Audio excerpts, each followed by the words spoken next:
I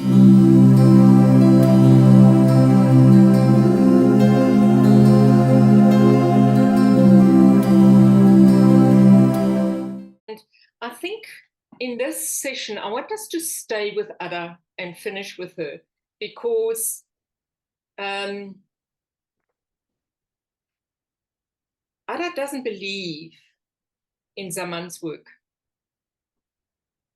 But now she needs help. She's conflicted. Yeah. She doesn't know how to deal with her mom's passing. She's guilt-ridden. So there's a lot of turmoil in Ada at this point. And we see Zaman coming and doing a different constellation. And yeah, that's such a surprise for everybody, because is this a constellation? This what Zaman calls the field of expansion, and we just use objects. And he just quietly says to Ada, choose yourself, your mother, and your great-grandmother. And so we see that he now brings in the element of the different women. And like in a normal constellation field, where the client is able to sit on the outside of the constellation circle with a facilitator, like in that case, what he does beautifully here is he lets her also sit with him, looking from the outside in. And it's beautiful in the words, take a look at yourself. Take a look at yourself. What are you thinking?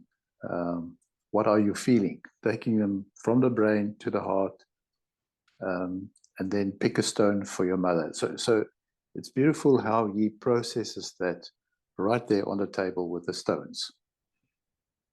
Yes. And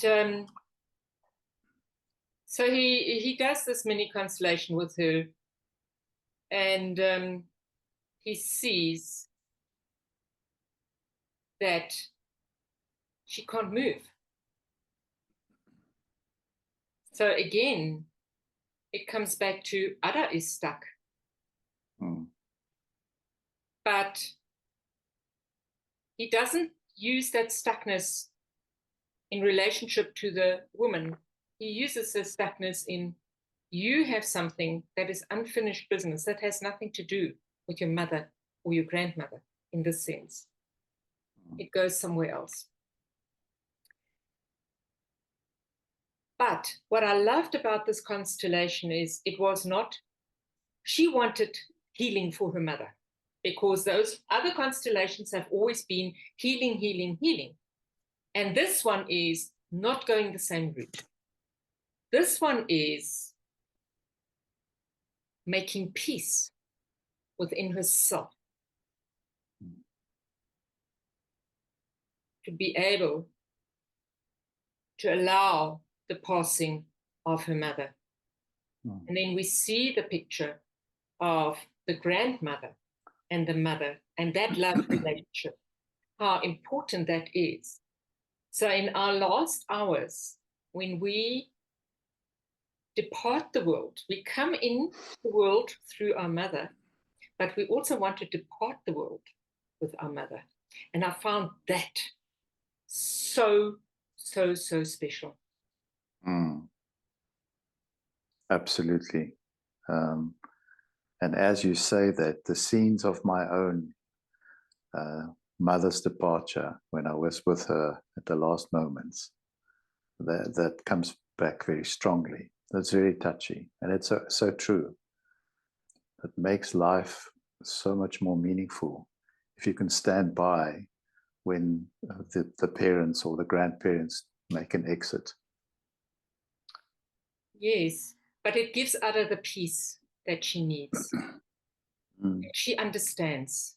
She understands the dynamic between her and her mother, and she understands the dynamic between her mother, with other words, her mother and the grandmother.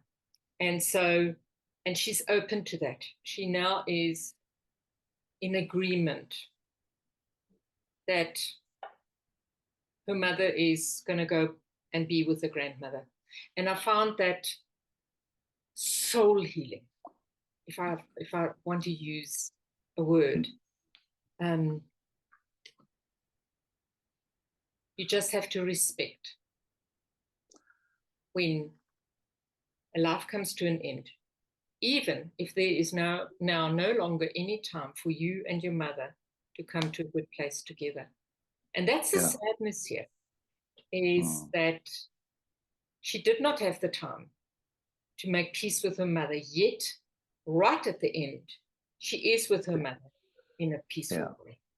And I think it's that moment that is very That's a beautiful moment. I remember last episode, we also ended up with a beautiful moment where Sergei and Toprak speak to each other, and she says, you can't let a little daughter not be with her father. And I will help you. So that was the highlight scene of the last episode. For me, this one is when Ada's mom, her last words actually, is that she has been dreaming all night long, and her mother has been stroking her hair. Kind of the last closure of the episode around that story. Yeah. So I think this is what makes, for me, Family Constellation so special, is those realizations of how sacred our relations with our parents are. And if we don't honor that sacredness, the pain that we experience as a result. But it's never too late. We can always make peace. This work can be done. And just to repeat those words, where she says, where someone says to her, there's nothing you can do. You just need to respect, and then the rest is your mom's path. So you can do what you need to do for yourself as a catalyst in the family system, but then there's a point of respect. You need to allow them to do the rest. And what comes up for me here is, yes, the teenager, this is my life, means I have a path in this life. That is my path. But also honoring the path that our parents walked as their path. So it doesn't mean we have to have the same path. We have to have separate paths, but our paths are interlinked.